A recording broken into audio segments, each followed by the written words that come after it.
Just letting you know, sorry. Well, tell them to be quiet. It's too loud. Okay, we're ready. Okay.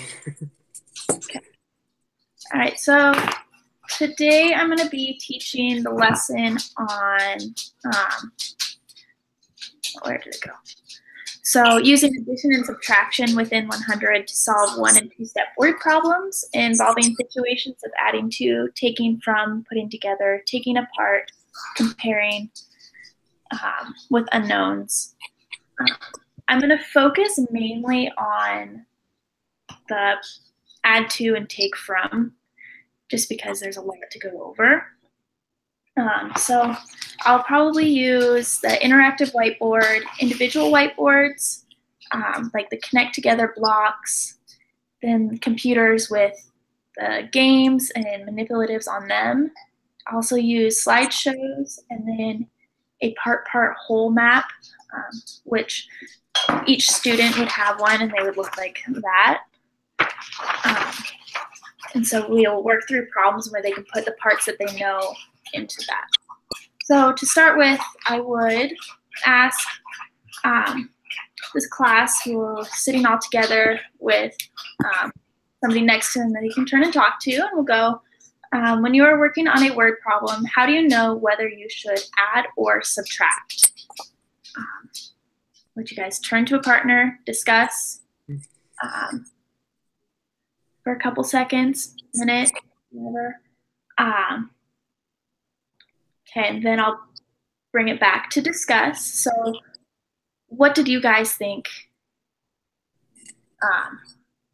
How do you know whether you would add or subtract? By the little sign. If it's a plus or minus sign. Okay, and then how about in a word problem? I guess if you're vocabulary that things, yeah, the words. I guess if you're getting things, it's adding, and if you're losing things, it's subtraction, right? Okay. Perfect.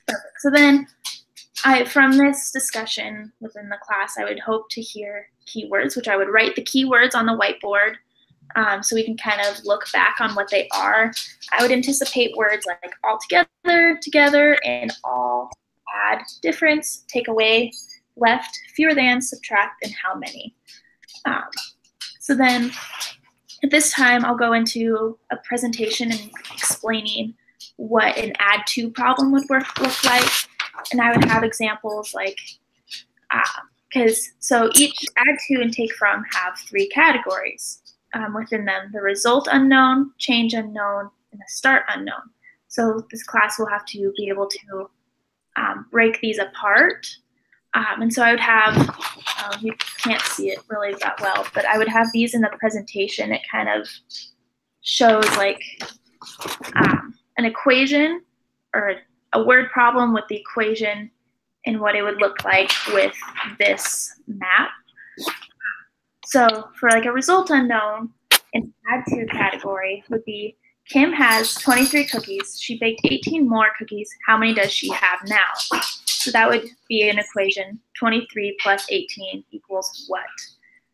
And then we would go through that. I would explain how to do it with the class, writing it on the board. And then I would go through change unknown, which would be a problem like Rachel has 23 cookies. After she baked some more, she had 41 cookies. How many more cookies did she bake? And then go through with the equation 23 plus blank equals 41. And then start unknown, Ryan had some cookies. After he baked 18 more, he had 41. How many did he have before? Which would be blank plus 18 equals 41.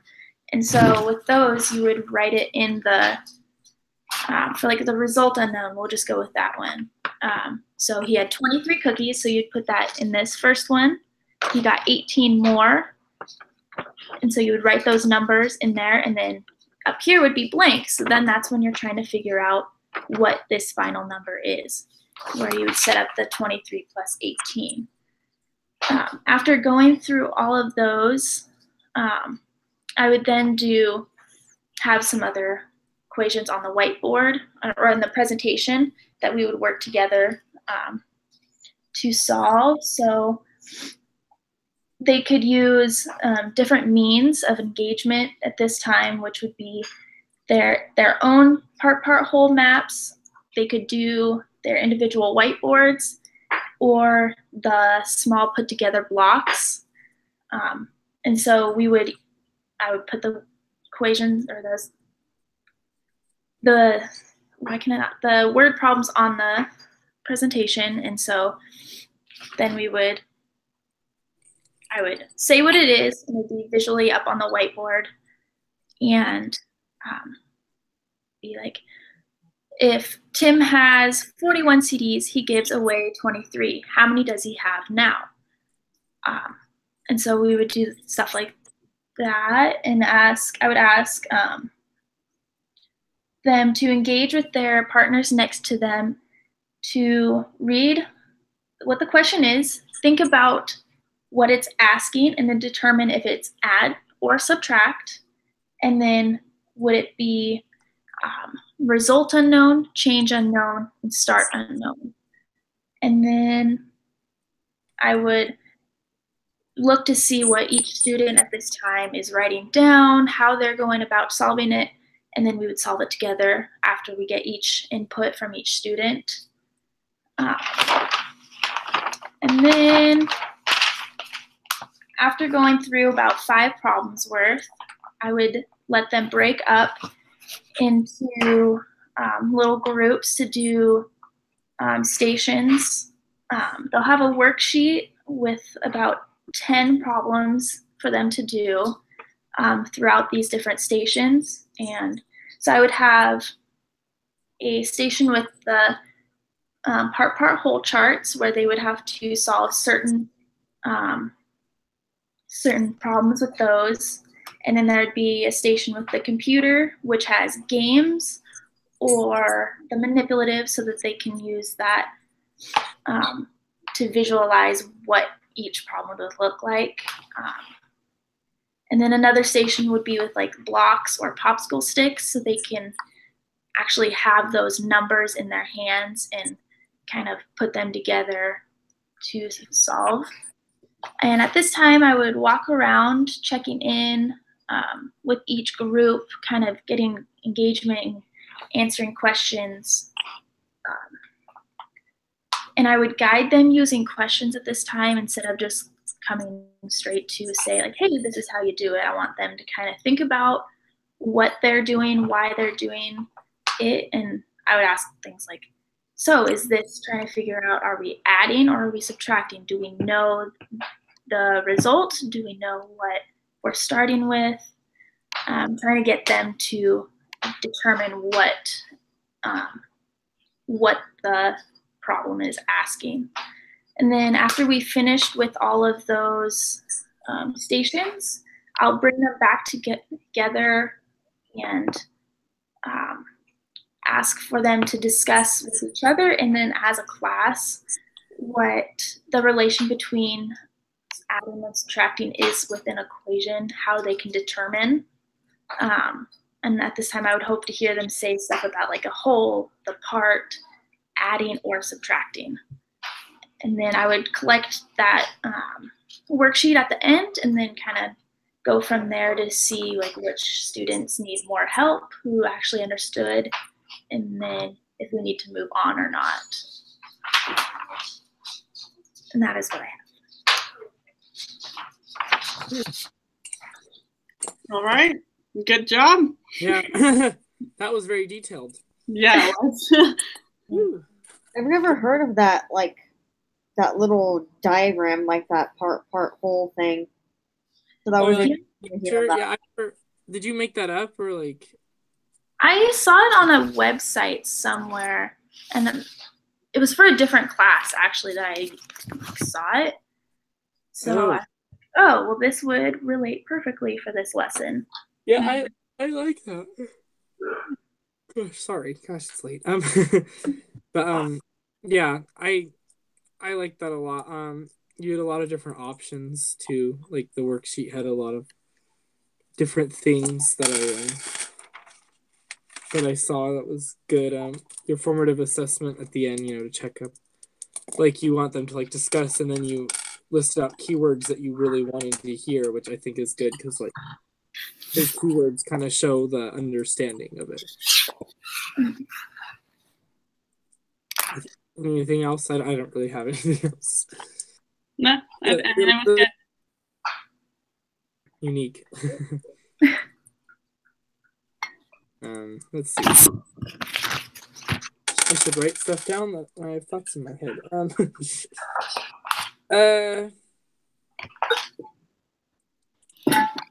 Yeah, I think UDL was followed as well with that. You really modeled like what you wanted, and then you like let them go off and do it, and then kind of helping them along the way, and then the discussion. So it's like pretty like concrete lesson. Yep. Yeah, especially since teaching it over like iPad, you know, it's kind of, I mean, like over like FaceTime, Google Hangout, you know, like it's difficult to do that. I'm naming like all kinds of different things, but yeah, it's hard. But you had good visuals. Like I really liked that chart, and then the problems of like examples of each story problem. So it really makes story problems more clear because they are difficult. So like it's good to start them out, you know, kind of explaining what you need to look for in a problem and just kind of going from there. But yeah, I guess we can move on to our second part, which is the International Society for Technology and Education studies for teachers and how you are going to utilize them in the classroom. Yeah. And digital citizenship. I had to go look at the question. So it's pretty much like, how are you going to incorporate these 5 standards into your classroom? I guess I was kind of confused with actually what these were, honestly. So it's like for like technology in like a classroom, it's pretty much like the expectations that teachers have with it. So like with when they're using technology, they need to kind of follow these five guidelines, I guess, in order to have a successful classroom using technology and not have it, you know, get out of hand or be confusing or like things go wrong. So like, you know, like pretty much be a good role model with the technology themselves. Yeah. So that's kind of like digital citizenship. Like even the teacher has to like be able to understand it. And if the students see the teacher, you know, doing all these things, then they will most likely do it too. Most likely. But so like I guess in my classroom it talks about like facilitating and improving like student learning and creativity. That was like the first one. So like using like online to kind of show them some like real world situations and like have them kind of discuss about it. Like I still like the idea of classroom blogs.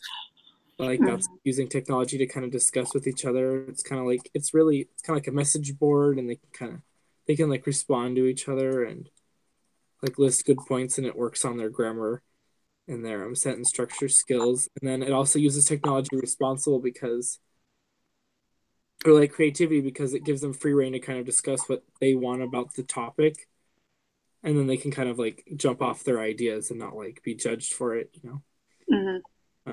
And it encourages like them to collaborate with each other over technology, and it kind of like helps them with like there's no like not like a taboo on like technology, and that it's like super useful and it can be educational, not just fun. I mean, you know, just like for entertainment purposes, but education purposes. I mean, I like the use of the Google Docs like in this class. I don't know. I think it's like really effective because then it's everyone's using like one thing instead of trying to combine everything. I don't know. I think Google Docs is really helpful and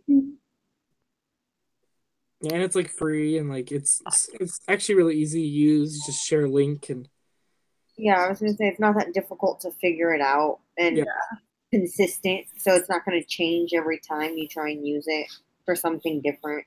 Yeah, and it really helps for like group projects because like if you're all putting in something on one paper, it's like you can all just put it in there, and then it's there. and you don't have to like meet up in person to like put it together or something. Like I think I remember having to do in like middle school, you know. And it automatically saves.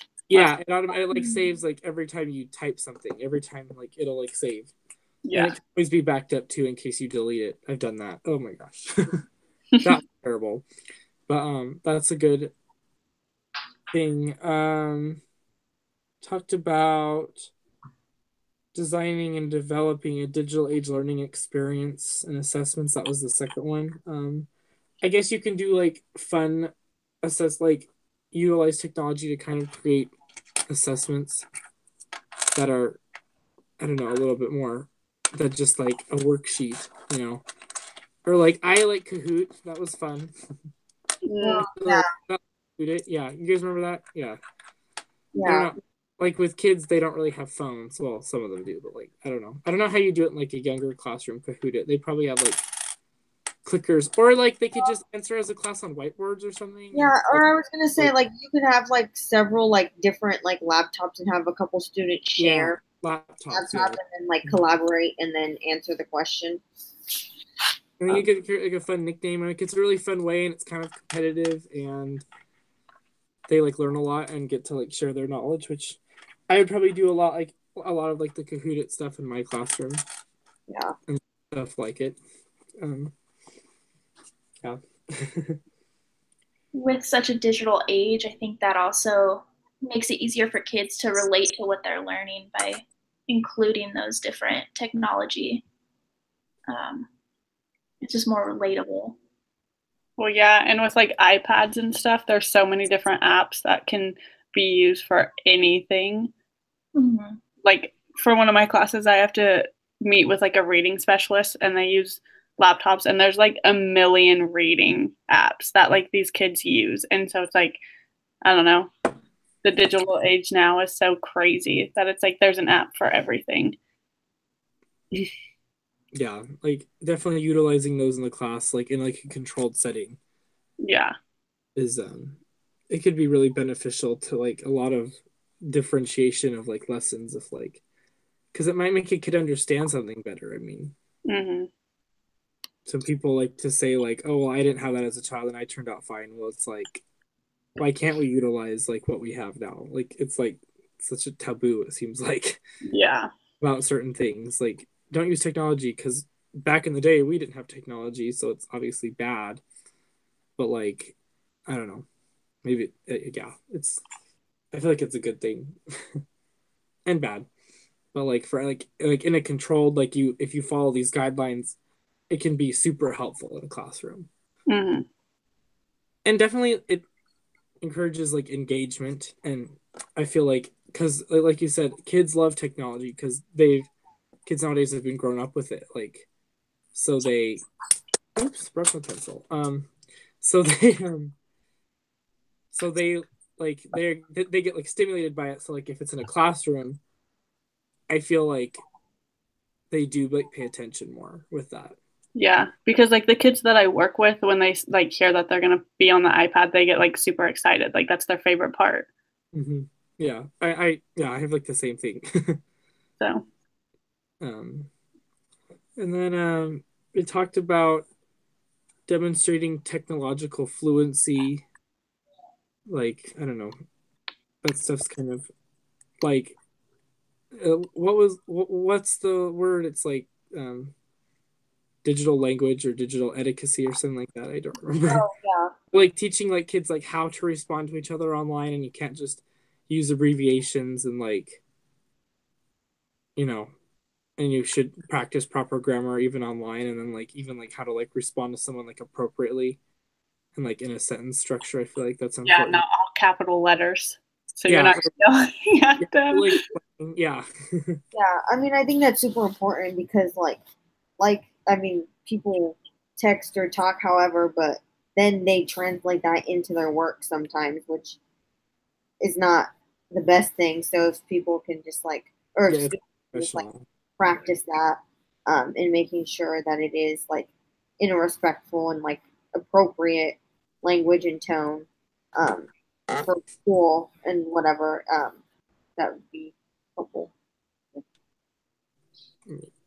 Yeah. I had a thought and I lost it. It's pretty much just like it helps their credibility if they use like proper, No. language.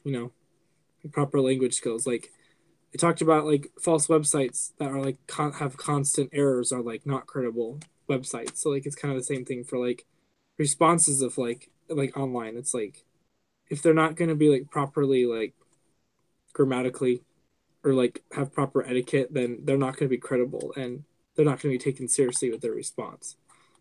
So that's important to model in a classroom. Um, then it talked about like I would definitely mention to kids about like online safety and stuff about not like giving out your information and stuff and like not leading to like cyberbullying stuff. Sorry, I have roommates. Yeah, it's fine. Not like teach them about like it's still bullying if you like do it online, and it'll be just as like it can be just as like hurtful to call someone a name online, even like that is in person, and kind of maybe you could show a few videos of like an example of that to kind of teach the kids that like online you still need to act as respectful and responsible as you would in person, and just because like no one can see you, it's still like it's still you. Yeah. And just going over like the safetiness of people not being who they are and stuff. Yeah, and like interactions. Like I would hope like school projects like there wouldn't be really any issue with like talking to like strangers or anything because like those sites are blocked usually and stuff like that. But like it just helps them out even at home. Like if they have access to technology at home, they'll know. Like we can still teach them the responsibility so they know. Like it can be our responsibility too, not just the parents to kind of teach them about that, but like just to have the extra layer of safety. Yeah. And then and it talked about like have like global like engage in professional growth and leadership, and it was like participate like in global communities or like I don't know. Talked about like that was the last one. It was like pretty much being like connected by like technology and like having ways that everyone can be connected with technology. So like a school, like I don't know, like a classroom discussion board that like parents, I don't know, can like go on. I don't know. It's kind of weird, but Yeah. or like a discussion board like the teacher can post updates and the parents can see it. It's better than like sending out an email that's going to get lost in email space, and it can be like through like some sort of app or something, and like parents can kind of get updates about what's happening through technology as well, and newsletters. Just like hit them from both sides, like but like I don't know. I feel like it's a good thing. That it can be beneficial for reaching out to parents, especially like if they can't come in, or if they, for whatever reason, just like don't have the time or whatever, to get that across and information to them, and even just like within like the school, like just like faculty and other like members can like communicate through that way, which is very important. And I feel like it's easier than email. Oh. Email cost, or like you have like a billion, and then it's like whoa. Like I don't know how people handle all that. That can be a lot. Yeah, they just go down the list, I guess, but it's Get like a lot a day. That can be overwhelming. yeah, and especially if it's important, because mostly my emails I just get spam and stuff. But like when we're like teachers, we're probably gonna like that email is gonna be like intense, probably like getting emails like all the time, and I feel like that's if parents have like a different means of connecting, then their emails won't get lost, and then it kind of lessens potential for conflict.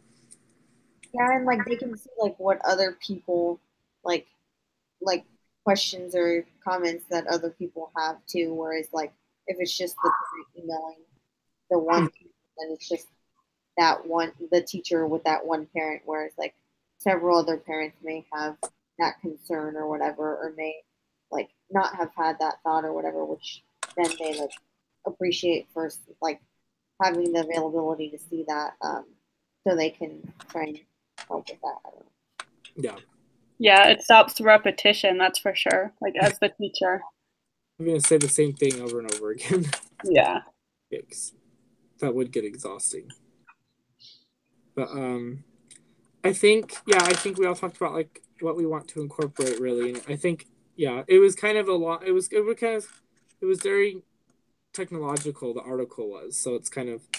But I think as we go through this class, we'll probably learn to use it more and figure it out. This is kind of like an overview. Yeah, it's just hard to talk about because it gave us all like the bullet points already. So it's like, well, like that's what we'd want to incorporate. Yeah, exactly. So yeah, so it's pretty much just like rereading what we read, I guess, but kind of like thinking about it more, like we did. So that was good. So I think we did it. Like Laramie gave a good lesson, and we discussed that. So I think we're good. I think so too. Whoever started it, make sure to share the link. Yeah, we all know. Gotcha.